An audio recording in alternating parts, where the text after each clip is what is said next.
인생사 세옹지마라는 말들을 한 번씩 들어보셨죠?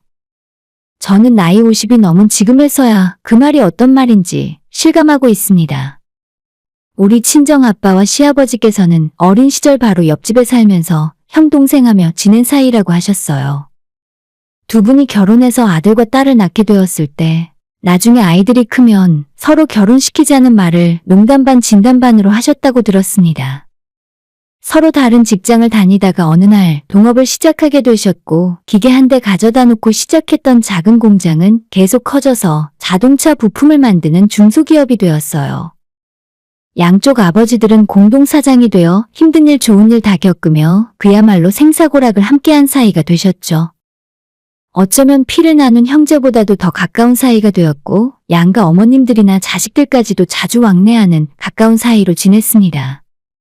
남편에게는 여동생이 하나 있었는데 저와 동갑이었어요. 대학을 미국으로 유학 가기 전까지는 초등학교부터 고등학교 때까지 함께 보내면서 속에 있는 말을 다 터놓고 지낼 정도로 가장 친한 친구 사이나 마찬가지였습니다. 그때도 농담 삼아 나중에 자기 오빠랑 제가 결혼을 하면 본인이 못된 시누이 노릇을 제대로 해주겠다면서 농담을 했던 기억이 있어요. 저와 제 친구 그리고 남편까지 셋은 어린 시절 대부분의 추억을 함께 할 만큼 항상 붙어 다녔어요. 어쩌면 우리가 태어날 때부터 이렇게 될 운명이었던 것 같더라고요.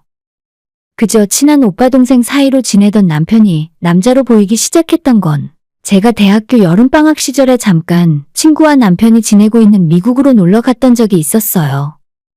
친정아빠는 예전부터 제가 미국에서 대학을 나오길 원하셨어요. 안 그래도 남편과 제 친구가 미국에서 지내고 있기 때문에 방학 때 놀러 갔다가 미국 생활이 마음에 들면 아예 대학을 이쪽으로 옮겨서 다니길 바라셨던 거죠. 아무튼 당시에 남편이 살고 있는 뉴욕으로 놀러 가게 되었고 제가 처음으로 미국에 오게 된 거라 긴장이 많이 되었어요. 하지만 영어도 잘하는 사람들이 둘이나 저를 데리고 다녀서 정말 마음이 놓였습니다. 당시에 남편은 저한테 촌것이 언제 또 뉴욕에 오겠냐며 자기 공부도 바쁜 와중에 저를 데리고 뉴욕 관광을 시켜줬고 맛집이나 명소에 데리고 다니며 즐거운 시간을 보냈어요. 한 달 일정으로 왔던 미국이 너무 좋아서 일정을 크게 늘리게 되었습니다. 2달 정도 함께 뉴욕 생활을 하면서 보게 된 남편의 모습은 어린 시절부터 옆에서 지켜봤던 친한 오빠가 아니라 이제는 멋진 남자의 모습이었어요. 전 세계 사람들이 다 모인 뉴욕에서 영어도 엄청 잘하고 항상 당당했었고 저한테 미국에서 사귄 친구들도 소개해주는데 이 사람이 완전 다르게 보이더라고요. 이 남자라면 진짜 우리 아빠 말대로 결혼을 하더라도 평생 믿고 살 수 있겠다는 생각을 하면서 마음에 품고 있게 되었죠. 그때 남편을 따라 대학 친구들 파티에도 몇 번 가게 되었는데 그 자리에서 항상 친구들에게 저를 소개하며 본인의 피앙세라고 웃으며 말했어요. 그때는 그저 농담이라고만 생각했습니다. 제가 미국 생활을 마치고 다시 한국으로 돌아갈 때 뉴욕 공항에서 갑자기 저한테 반지를 꺼내 끼워주더라고요. 사실 내가 아저씨한테 너를 여기로 보내달라고 부탁드렸어. 지금이 아니면 고백하기 힘들 것 같아서. 남편의 너무 갑작스러운 고백에 당황했지만 정말 우리가 타이밍이 좋았던 건 저도 마음이 크게 요동치고 있을 때고 배경이 뉴욕의 공항이라 그런지 정말로 이 상황 자체가 로맨틱하게 느껴졌습니다. 그 뒤로 몇 년 동안 저희는 한국과 미국을 서로 오가며 뜨겁게 연애를 했고 결국 유학을 다 마치고 한국으로 돌아온 남편에게 정식으로 프로포즈를 받아 결혼 약속을 하게 되었어요. 양가 부모님들은 어릴 적 소원이 드디어 이루어졌다면서 저희의 결혼을 진심으로 반겨주셨습니다. 다들 저희를 축하해 주었고 얼마 후에 아무런 문제 없이 결혼식을 올리게 되었어요. 결혼 후에 남편은 회사로 들어와 부모님의 사업을 배우기 시작했고 제 친구 역시 유학기를 마치고 돌아와서 회사에 들어갔어요. 저는 회사 일에 전혀 관심이 없었고 대학 전공 자체가 완전히 다른 예체능 쪽이라서 대학 나온 뒤에 아이들 가르치는 학원을 차리게 되었습니다. 그리고 우리는 결혼 1년 만에 부부 사이에 아들이 태어났어요. 아이가 자라는 모습을 보는 것만으로도 정말 행복했던 날들이었죠. 그때는 아무런 걱정도 없고 정말 세상에서 가장 행복한 부부였습니다. 하지만 아들이 초등학교 6학년이 되었을 때 제 인생을 송두리째 바꿔놓은 큰 사건이 터지고야 말았어요. 남편이 갑자기 회사에 문제가 생겼다면서 저를 오라 하더라고요. 일하다 말고 회사로 달려가 보니 회사 앞에 사람들이 엄청나게 많이 와 있었고 회사의 컴퓨터나 서류 자료들을 박스에 담아 챙기고 있었어요. 그리고 우리 아빠는 검찰 직원들로 보이는 사람들에게 끌려가고 있었습니다. 이게 대체 무슨 일이냐고 남편에게 물었더니 아빠가 회사 돈을 횡령을 하고 탈세를 하고 있다며 누가 신고를 하는 바람에 조사를 받아야 한다더라고요.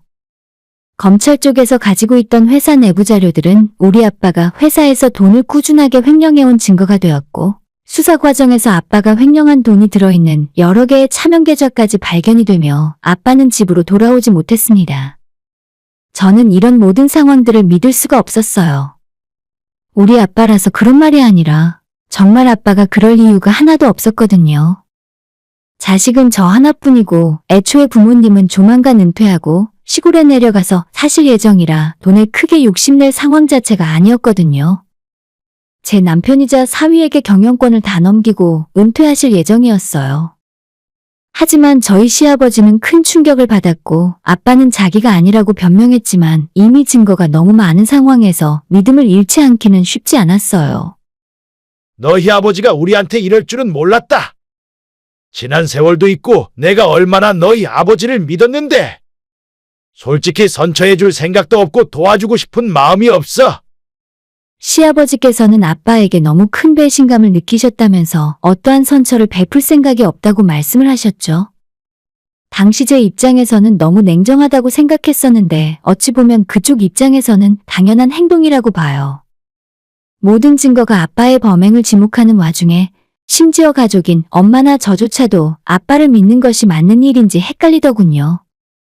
결국 재판에서 징역 5년과 엄청난 추징금까지 받게 되면서 교도소로 가시게 되었어요. 당연한 이야기지만 회사에서 아빠의 지분 역시 바로 정리되었고 경영권 모두는 시아버지에게 넘어가게 되었습니다. 그 일이 있은 후 보름 정도가 지났을 때 시어머니가 저를 집으로 부르셨어요. 아직 얼굴 보기가 껄끄러웠지만 제 입장에서 거절할 수 없었죠. 그곳에는 시부모님과 남편 그리고 제 친구였던 신우까지 다 모여 있었고 시어머니는 제게 서류 한 장을 내밀었어요.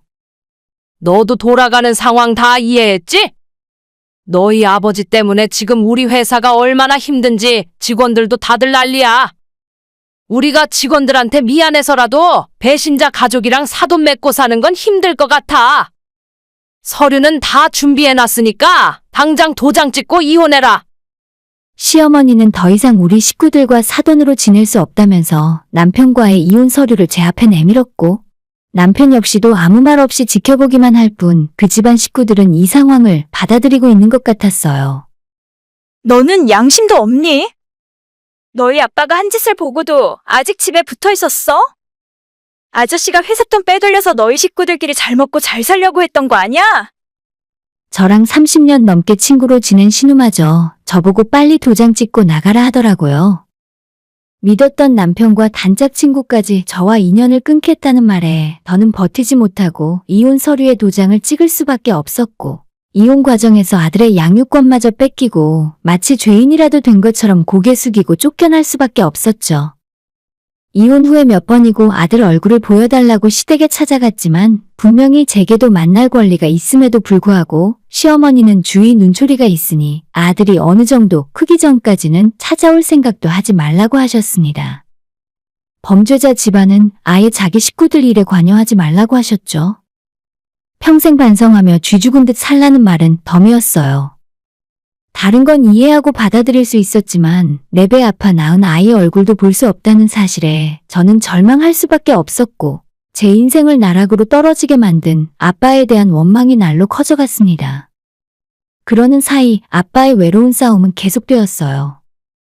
엄마도 있는 돈을 모아 변호사를 구해 이리저리 아빠의 무죄를 증명하기 위해 뛰었지만 수차례의 항소에도 불구하고 저희의 주장은 전혀 받아들여지지 않았죠.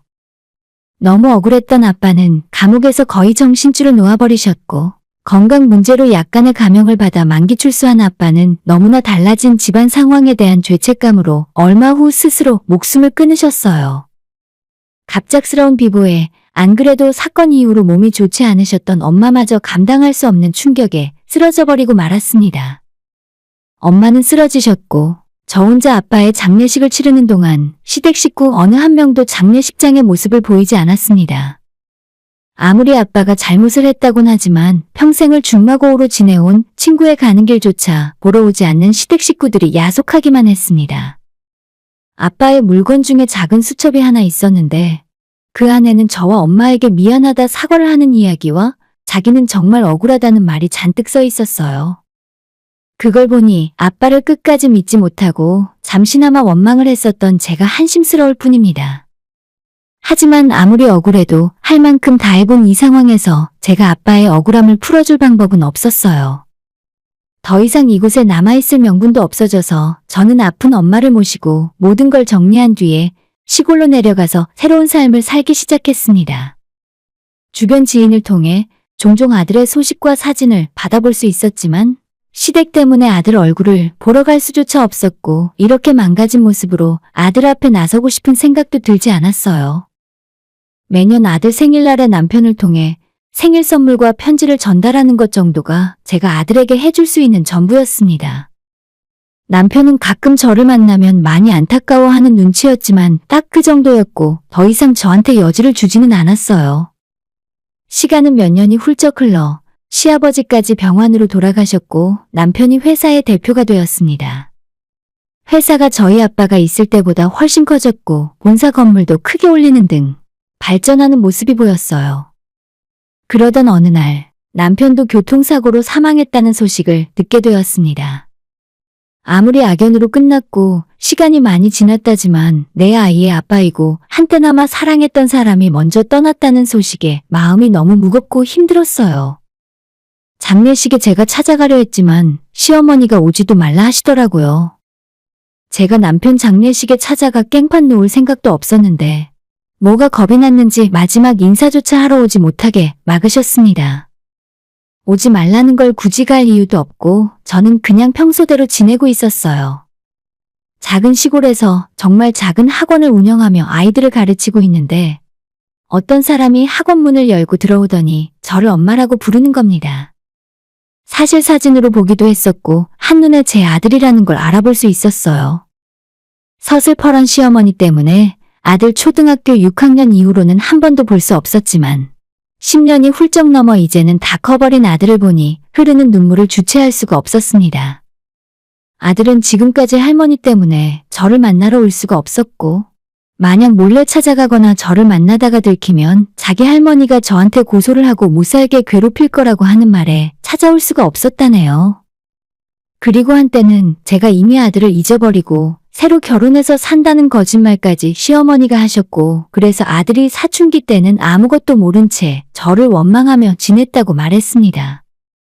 남편을 통해 매년 보내던 편지와 선물도 시어머니가 중간에서 전부 가로채서 전해주지 않았고 최근에서야 이 모든 사실을 알게 되어 할머니가 자신에게 거짓말을 하고 있다는 것도 알게 된 거죠.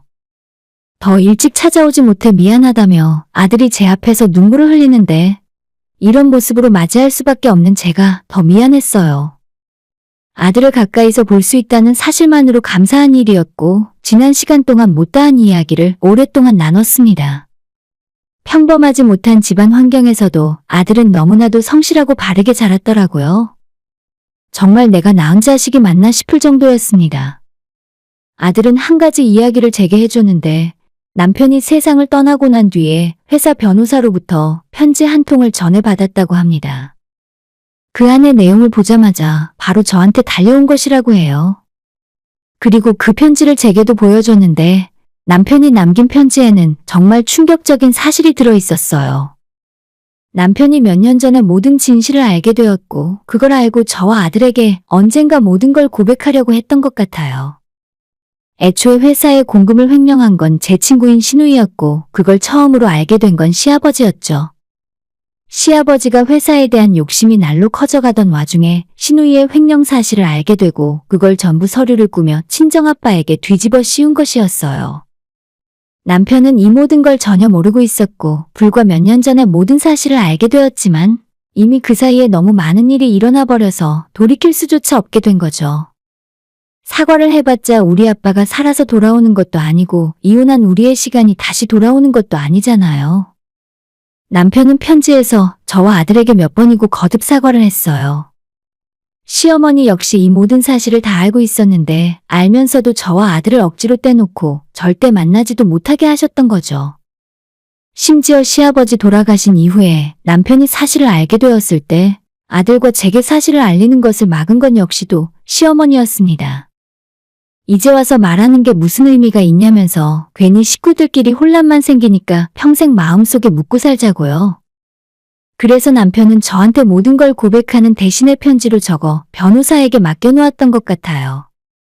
그리고 우리 아빠가 세상 떠난 이후에도 신우는 계속 회사 돈을 빼돌리는 중이고 남편은 편지 마지막에 본인 신상에 무슨 일이 생기면 모든 재산을 저와 우리 아들 앞으로 남기겠다는 말을 남겼어요.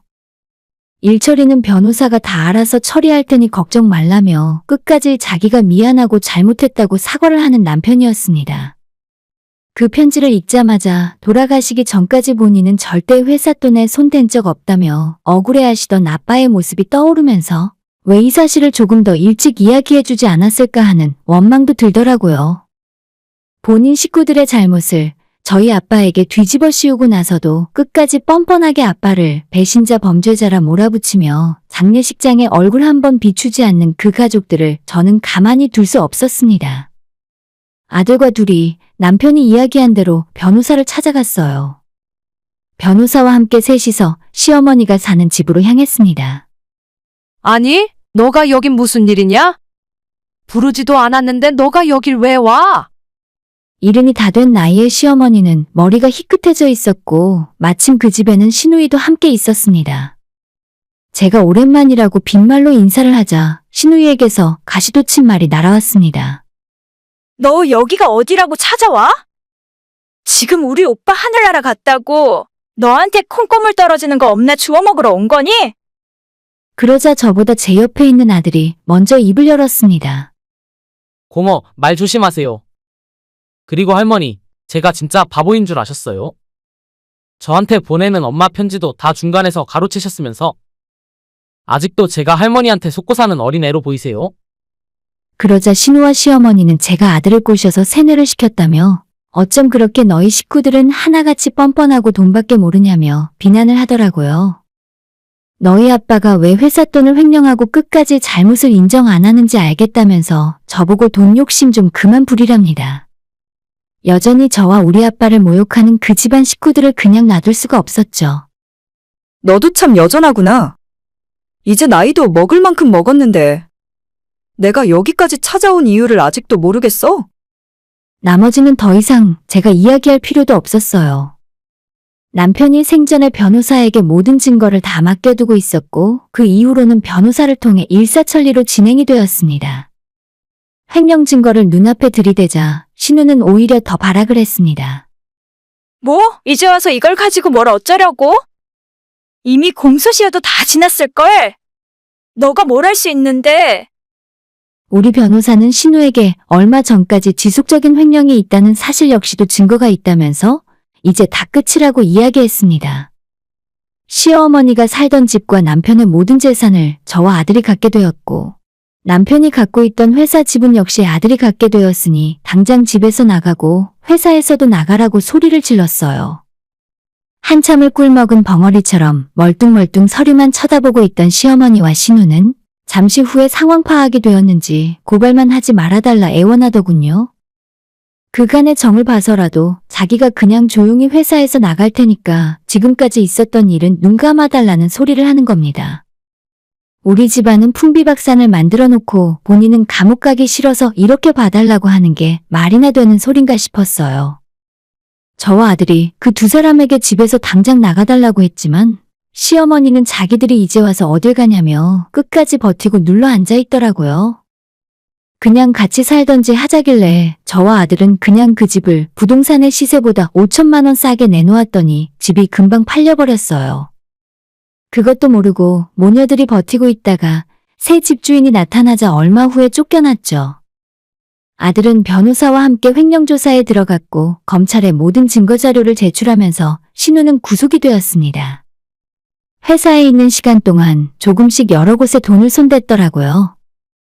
나중에 알고 보니 신우는 자기 남편이 주식으로 날린 돈을 메꿔넣기 위해서 돈을 빼돌렸고 결국 집행유예 없이 실형으로 3년 그리고 추징금으로 8억을 판결받게 되었습니다. 아마 신운에 사는 집이며 통장까지 싹 다 압류당했을 거예요. 지금도 시어머니는 이 모든 걸 제 탓을 하면서 자기 딸 감옥 생활 뒷바라지하면서 매주 교도소를 들락날락 거리고 있답니다. 정말 오랜 시간이 지나 모든 진실이 밝혀지고 제자리를 다시 찾게 되었지만 혼자 진실과 싸우다 외롭게 떠난 아빠를 끝까지 믿어주지 못해서 죄송했어요. 그런 제 마음을 아는 건지 아들은 남은 저와 자기 외할머니한테 잘하는 중이고 바로 며칠 전에도 다 같이 아빠의 납골당을 다녀왔어요. 그 집안 식구들을 다들 용서할 수 없지만 끝까지 양심을 속이지 못해 저와 아들에게 진실을 고백하고 세상을 떠난 남편에게 조금은 고맙다는 생각도 들어요. 그만큼 그 사람이 자기 식구들과 제 사이에서 속으로 괴롭고 힘들었을 것 같더라고요. 아들은 아직 나이가 어린 편이지만 회사 일을 열심히 배우고 있고 멀리 돌아오긴 했어도 이제야 아들과 행복한 시간을 다시 보내고 있습니다. 이제는 정말로 인생에 큰 굴곡 없이 아들이 장가가고 손주 낳는 모습까지 지켜보며 평범하게 살고 싶어요. 오늘의 사연은 여기까지입니다. 구독과 좋아요, 알람 설정 부탁드려요. 다들 행복하시고 좋은 하루 되세요.